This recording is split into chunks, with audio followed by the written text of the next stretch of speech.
What's going on, everybody? Welcome back to another late night in the BrewLab with me, Lone Fox, your Brewmaster-in-Chief. And tonight, in the BrewLab, I'm coming at you with, finally, at long last, an Azorius Ledger Shredder Illuminator Virtuoso brew. And it's, one of those where I threw it together in 5 minutes. Was like, okay, I'm making this deck finally. I want to bring it to the channel. Let's do this. And I've played against it so often that I knew exactly what needed to go in it. I built it in a minute. Just boop, boop, boop, boop, boop, 3 of these, 4 of those. And of course I did some play testing and I adjusted some numbers slightly. But what cards need to be in the deck, I think, are these ones. So, without further ado, let's jump into tonight's brew. Azorius Virtuoso. I'll take it from the top, as I always do. I'll try to explain to you guys why it is that I've picked the cards, how it is that they synergize with the other cards in the deck, if at all.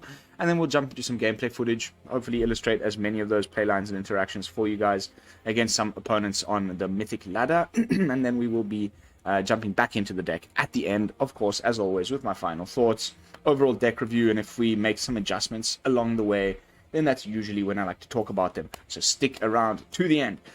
We've got a 3 of Guiding Voice at the top. Puts a +1/+1 counter on a target creature and you get to learn. Don't forget that learn doesn't always mean look at the lesson board, take a lesson. You can also discard a card and draw a card. Pretty cool. Just something to keep in mind. Because you don't always want one of these lessons. Sometimes it'd be better to just get a new card in hand. That might be the answer. But the learn is obviously fantastic in a deck like this. Really low to the ground. There's only 20 lands. Average mana value 1.5. But getting access to this lesson board is great. We've got Academic Probation. Whenever I run lessons in a deck that plays white, then this is a definite one of. I really like the way that you can sort of stall things down or stop something from attacking or blocking. Then we've got 2 Environmental Sciences just to hit those lands. Also a little bit of life gain is great.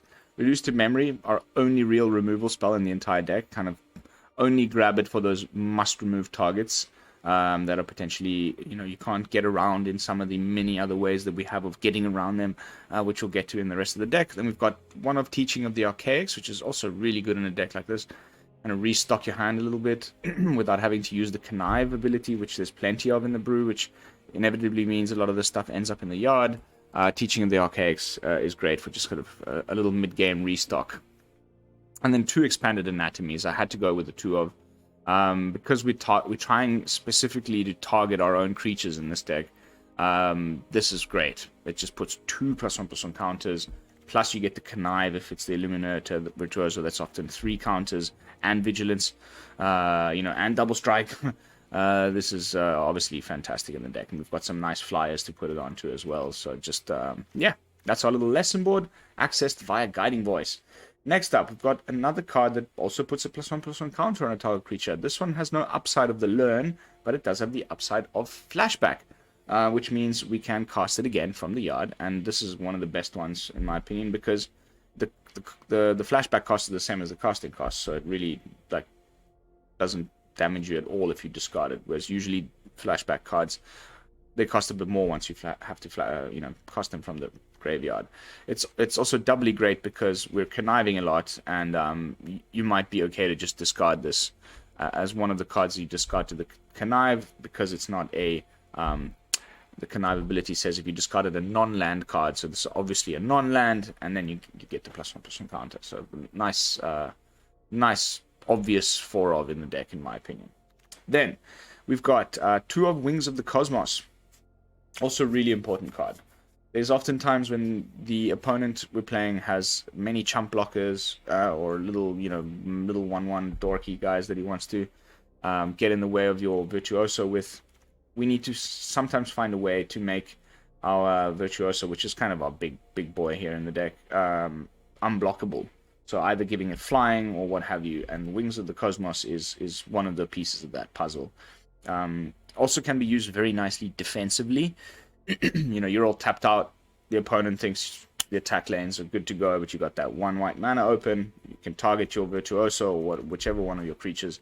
Not only will they get a nice toughness buff with the +3, which is great, especially in blocking situations, but also against flying, so you can like suddenly just surprise a flyer, and of course untap it, which means you can then block with it, even though it was previously tapped in your attack phase.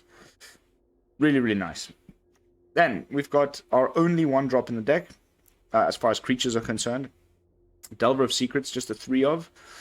I was trying to find ways to squeeze in a 4th. I would love to hear your thoughts. Like, what would you trim if you had to try and fit one more card in? Maybe a Homestead Courage might be the trim, and we can bring this up to 16 creatures. I think that's probably the way to go about things. Yeah, I kind of actually like that. Let's do that. I was just feeling 15 creatures was just a tiny bit too low. It's a very much MageCraft type deck dilemma, where it's like, how do I find the perfect balance between creatures and then spells? So that, you know, because we need to have also lots of spells. I think 16 is the usual MageCraft deck number that we arrive at. Being able to cut the lands down to 20 because of the low curve means that we can also have a bigger quantity of interaction, which is fantastic in a deck like this. So Delver of Secrets, now a 4 of.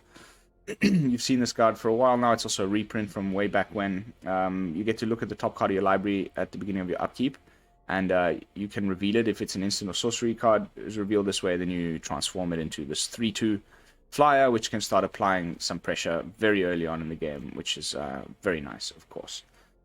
Then we've got our Save Our Guys spells. There's 6 of them, plus, okay, if you include the Sejiri, that's 8. Sorry, 9, 10, 11. Math. Math. This one phases out your creatures, so pretty much just good against anything. Targeted removal, sweepers, exile effects, doesn't matter. The creature's phased out. It's basically like it was never there. So, fantastic. You know, the opponent goes to get rid of the Virtuoso, and you just not only get the Connive, because you're targeting it with the slip out the back, you also get the +1/+1/+1 counter and save the creature. It's just fantastic. Then we've got, you see a Guard Approach, also fantastic for 1 mana. You can either, you know, get the opponent's creature out of the way, you know, maybe at their end step, you tap it down, and that means now you can attack freely with a Virtuoso. Or if they target your creature, then you can give it hexproof. So just amazing versatility and a little 1 mana instant. And March of the Swirling Mist, kind of very similar as well. You can either just target your own creatures to save them, but it's also doable on the opponent's creatures. You do this at the end step. You target your own stuff. It's well, at the end of their turn, not at the beginning of their end step. At the end of their turn, you target their stuff and yours. You get the Connive, but then when your turn begins, your stuff phases back in. Their stuff stays phased out. You can attack without any creatures getting in the way. Really, really nice. Then, Sejiri Shelter, wrapping up that Save My Creatures package, also doubling as a land, which actually brings our land count up to 22 if you include the MDFCs. Gives a creature you control protection from the color of your choice. So yeah, quite a lot of ways of making sure. And we want to be mulliganing until we get a hand that has at least 1 or 2 of our creatures. I know there's not many of them. Mulligan if you have to. Make sure that you have a Virtuoso and a Delver, or a Virtuoso and a Stormchaser. You know, you want like 2 of your creatures in your hand on the opening turn. On your opening, you know, on your starting hand, and then at least 1 or 2 of these Save My Guys spells, because you usually, depending on the matchup, if you can see there's no colors with like, you know, black, red, like hard removal type colors, then you can be okay to play your 2-drop on turn 2 and just hope that it doesn't get removed. But oftentimes you play it on turn 3 when you also have 1 mana left open to save it, because these are must-remove targets. They are, you know, removal magnets, the Virtuoso and whatnot. It's been in the format long enough that people know what can happen if you let an opponent untap with a Virtuoso on the board. Then we've got, of course, one of the last little vestiges from the more MageCrafty shell that this deck initially started off as is Show of Confidence. Obviously, I mean, there's many times when you can get like 1 or 2 cheap spells off and then follow it up with a Show of Confidence and get it to copy 2-3 times. And of course, because for each copy you target a new creature, or you get to connive multiple times if it's the Virtuoso. It counts as a second thing being cast for the connive trigger on the Ledger Shredder. You could potentially draw multiple cards off of the Stormchaser Drake. I mean, there's always just a good reason to be targeting our own creatures in the deck, and Show of Confidence is probably the best one in the deck for doing that. Also, the Vigilance is fantastic. Then we've got the Ledger Shredder. Again, wouldn't mind a 4 of, maybe trim the Mavinda, but so far I've liked kind of having the 2 bird advisors in the deck. Yeah. Oh, you know, when I was thinking to myself, I need to trim one creature. Is it going to be another Storm Drake or another Virtuoso? I just trimmed one Shredder, just because the card draw was better on the Drake. Rather than the connive. The trigger on this one's a bit harder because you need to cast 2 spells every turn, and that doesn't always happen. So yeah, I just went with the 4 of Stormchaser Drake over the Shredder. Maybe it was a mistake. That might be one of the edits we make during tonight's gameplay footage. But yeah, just another great flyer that can grow and keep up the tempo pressure. Then, kind of alongside the Wings of the Cosmos, we've got also 2 copies of Security Bypass. These are the 2 cards in the deck that are going to be helping us get around chump blockers or what have you. The Wings of the Cosmos with the flying, Security Bypass, just because of what the card says. You know, as long as the creature is attacking alone, it can't be blocked. So you put this on your Virtuoso, not only will that be targeting it, so you can get the connive, you also make it unblockable. So then, not only that, whenever this creature deals combat damage to a player, it connives. So you can give creatures that don't usually have connive. You know, you put your Security Bypass on a Delver of Secrets, can also be really, really nice. You put your Security Bypass on a Stormchaser Drake, can be really, really nice to grow them with the connive that way. But if it's on the Virtuoso, where I'd like to put it most games, because of the double strike, you get in for the 1 damage, it connives, the Virtuoso grows a bit bigger, you get in for the second, you know, the second hit is always bigger than the first hit, as long as you're discarding a non-land. So really, really nice, this card in the deck, and we may actually eventually just cut the Wings entirely, and I don't know, I mean, the Wings is instant speed, also great for defense. Maybe just cut something else and go up to a 3 of, because this is really, wow, amazing in the deck. For now, it's been okay just to have a 2 of, because of all the conniving and stuff. We often find our stuff every game. It's not a huge problem.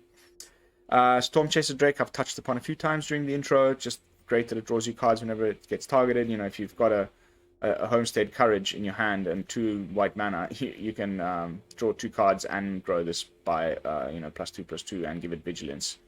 I mean, that's pretty amazing value. So yeah, lots of good reasons why the Stormchaser Drake is just fantastic in the deck. And then the 1 of Mavinda I've touched upon already. We can kind of re-get our stuff from the graveyard. You know, instant sorceries can be cast again for 0. I mean, you know, you just, the effect on Mavinda costs 0. You still have to pay the spell's cost. You're never going to be targeting the opponent's stuff. This thing that, you know, costs 8 more to cast this way, it was done on purpose because it would just be a little bit too broken, so it's just prohibitively expensive. You're never going to be doing that in this deck. Just the fact that you can, you know, you use a slip out the back 1 turn, now you've got none of your Save Our Guys spells in our hand, but you've got Mavinda in play. You can use them again from the graveyard, and that can often catch your opponent out. Yeah. And as long as it's instant speed stuff, which most of them are, then you can do it during your turn and during the opponent's turn, because you can do this once per turn. Yeah, that's the deck. As far as creatures and interaction goes, now we're on to the mana base portion of the video. We've got very few utility lands and things going on. I just wanted to make sure that the majority of the stuff is entering the battlefield untapped, and for that reason, there's just 1 cave. Doesn't come up often. You know, we've only got 20 lands. This costs 5 to activate. Most of our games are over before that, but I thought it would just be nice to have at least 1 creature land. You never know.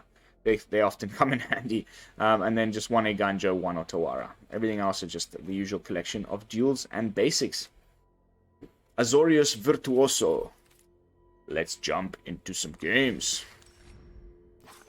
on the Mythic ladder. So far, so good. Got some sweet wins. It's a bit of a learning curve. It's not my usual type of deck. Tempo, I'm not like, not because I don't like them, but because I say that because I'm not very well practiced in this type of playstyle, but okay. I quite like that hand.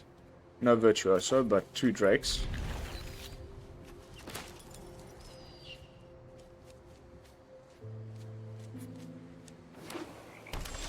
Okay, blue-black means I'm probably going to want to play out my creatures on turn 3 so that I can have you see the guards approach.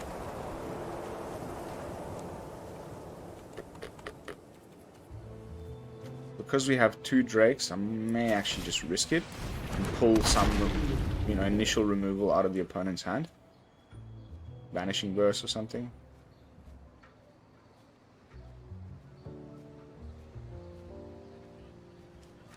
Oh, I need to play more Mythic.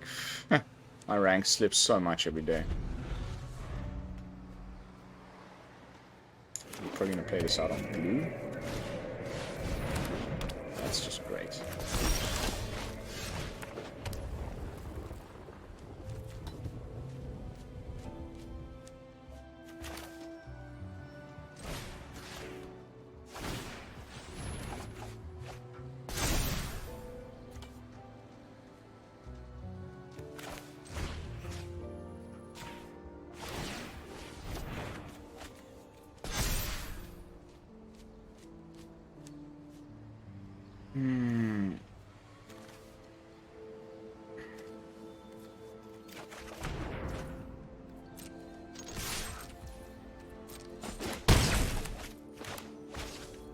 Hold up to hexproof.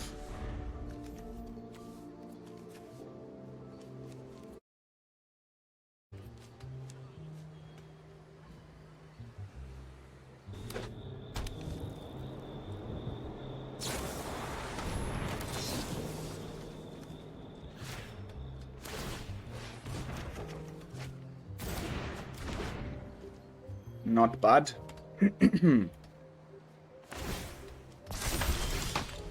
MYTHIC Massacre is obviously a problem in that type of a scenario.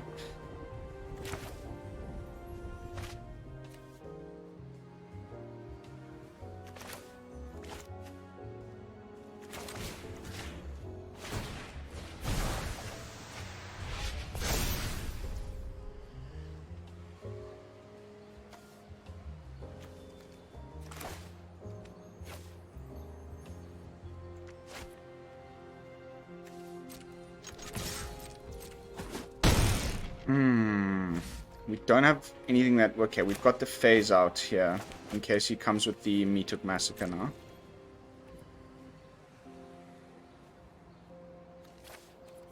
Discard a land.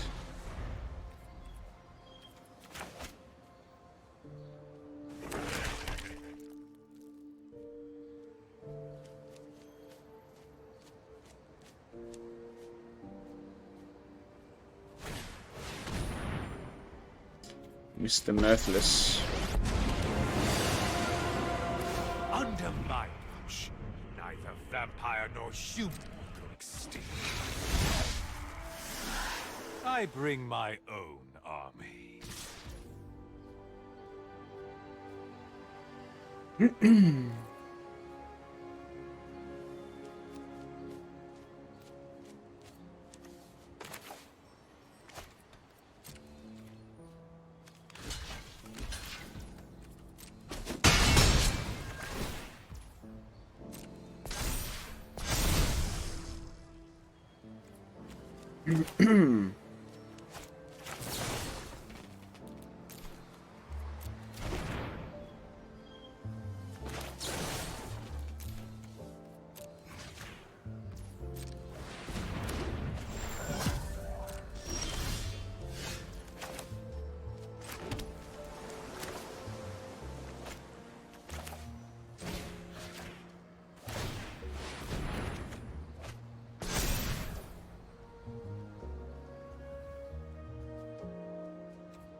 Down to 4.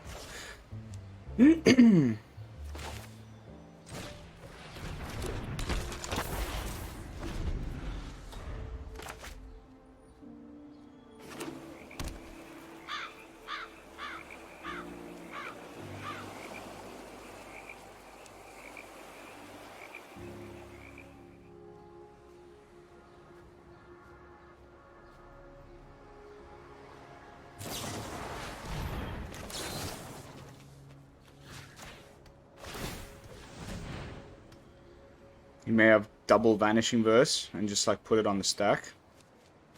Or a Grasp or something. Woo. And Slip Out the Back is just a fantastic card there. That I will not abandon my quest. We just give our Virtuoso, I mean our Stormchaser Drake protection from black and we can swing in.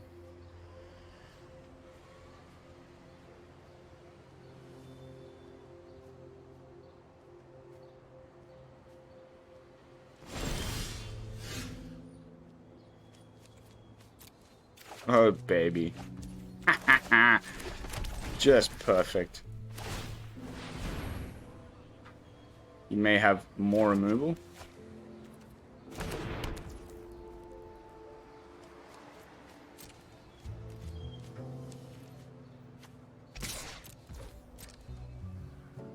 Or a Wandering Emperor. No, there's only one white source. You got him.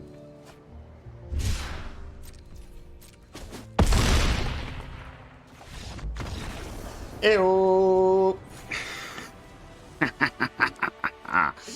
First game on the ladder today. Feels very good. Went up 70 plus positions. Game 1 victory always feels very, very nice. Hopefully setting the scene, setting the mood for the rest of the night. Onion Jaboa.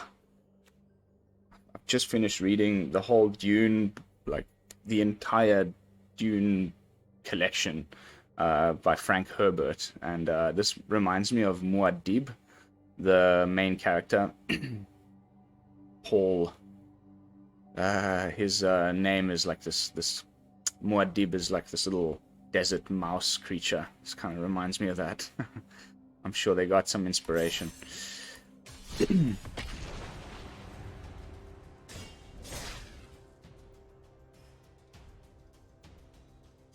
If you guys are into like sci-fi and reading, then do yourselves a favor. Not only is it a fantastic book, but the movies are now coming out. So we're gonna, you get to kind of read as the movies are coming, which is pretty sweet. Oh, that's a great hand.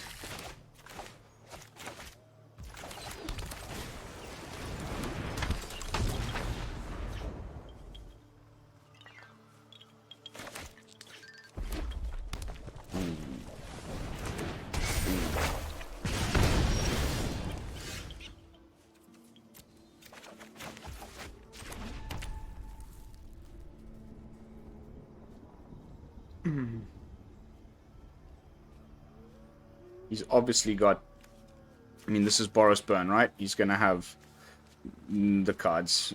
So I think we just get him to burn the removal on something. And then we can hold up March next turn. But we need an additional blue source. Or a blue something. Oh, I shouldn't have played the Drake.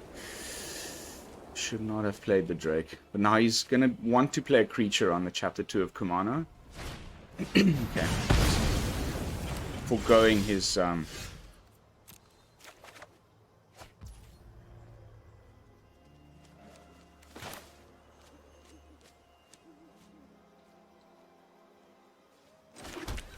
see what I mean? We don't have the mana to play it out and save it with the March.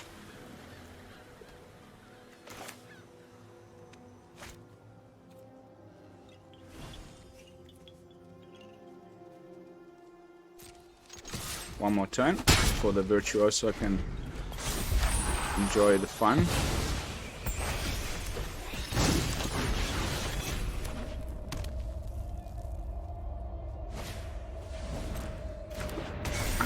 flip the Delver, which is pretty intense considering the amount of... Wow, again.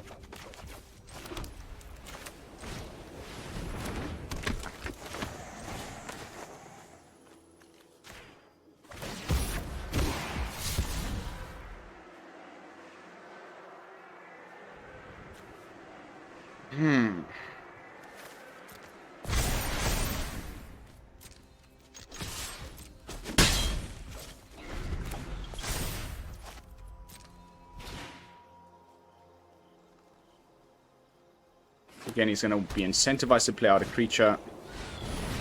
Great. Great choice. Let's see what he goes for. Hexproof, baby! More Connive.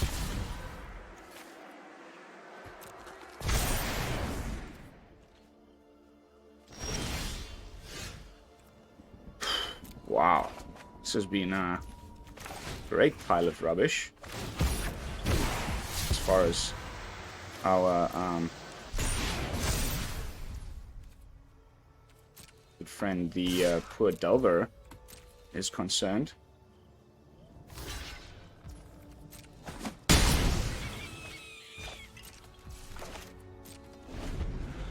Just keeping something back to discard in case we need it.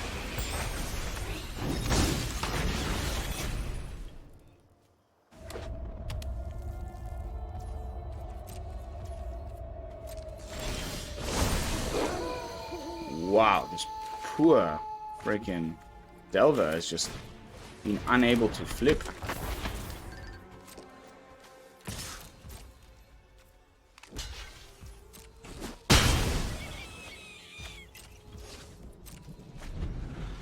He's probably going to try and double cast so he can flip the Brutal Cathar again.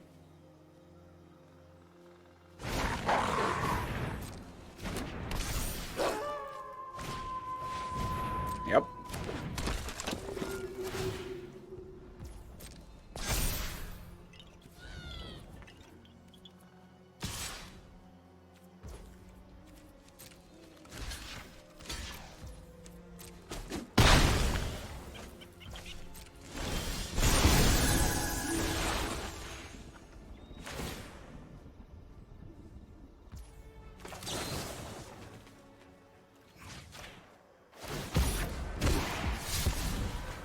And that's the game, baby. That's gonna be the game.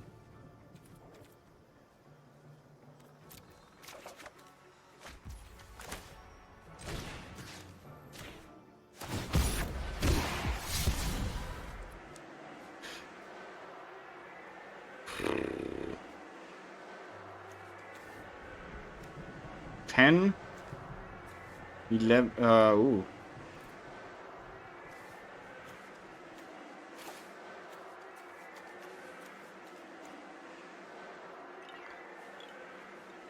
$12 damage.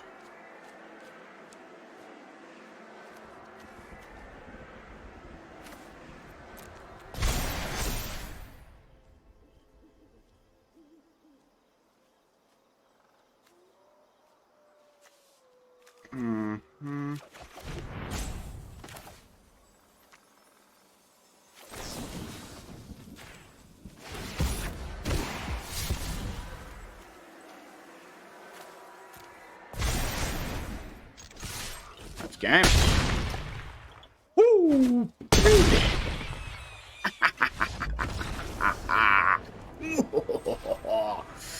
Beating on Boros Burn feels so damn good. Oh, baby.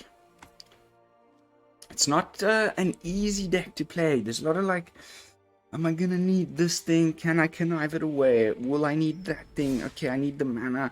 You can't just like play your cards out. If they remove one of your creatures, it's game over. Like, you don't have enough of them to keep just like running into removal. You need to make sure that you protect them with all of our save spells. But when you can, as you saw in those matches, then the Virtuoso just does incredible things. Unbelievable we were unable to flip the Aberration Just incredible. The amount of instants and sorceries we have in the deck. And they both remained as 1/1s on the board for the entire match. Interesting.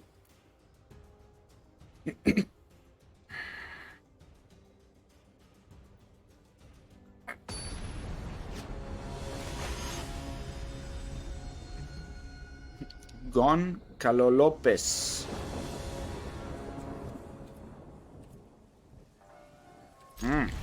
I like.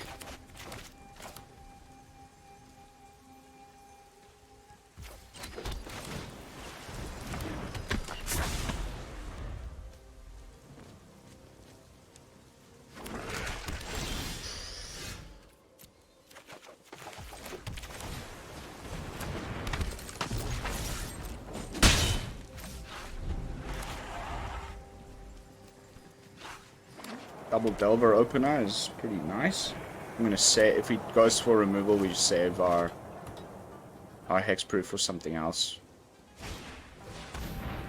Underdog.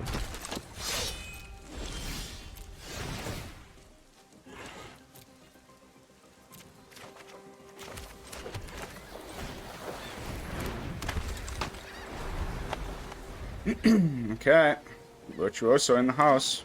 Still haven't been able to flip one of these goddamn Delvers.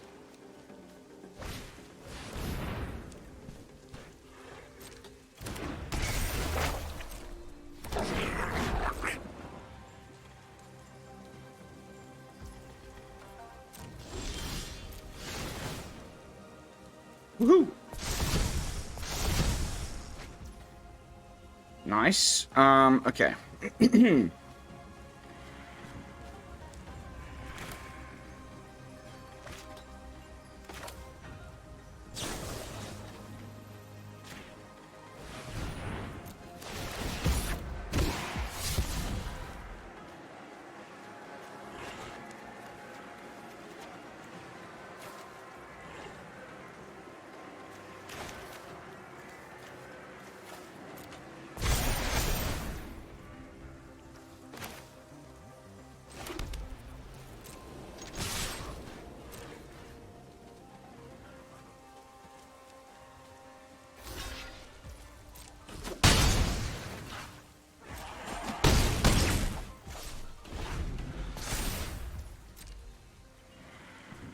So these Delvers are great because it kind of like keeps the, you know, the opponent wants to remove the Virtuoso and they might be able to, but then that still leaves 2/3/2s in the air, you know.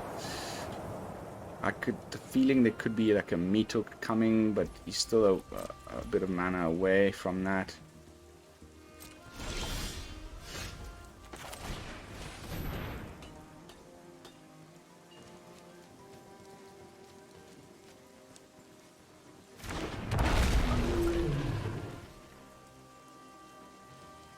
Could be also our friend the Wandering Emperor. I'm very certain it's Wandering Emperor. It's almost 100% sure. Luckily we have the hexproof, so let's give this a try.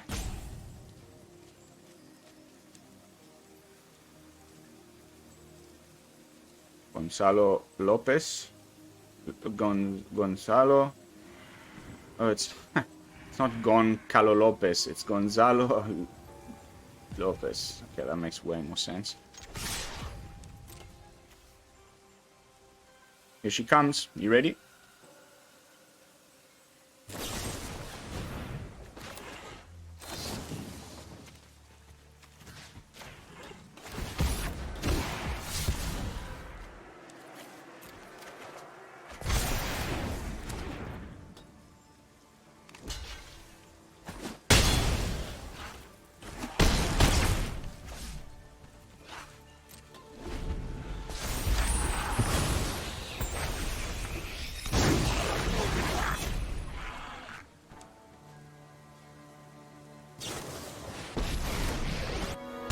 Clever, very clever. Run away. Fucking you do. You are not much of a roadblock. I think we just still win. Perfect. Oh, that would have been so nice. Okay, I mean, undefeated so far. I think we can just call it a night.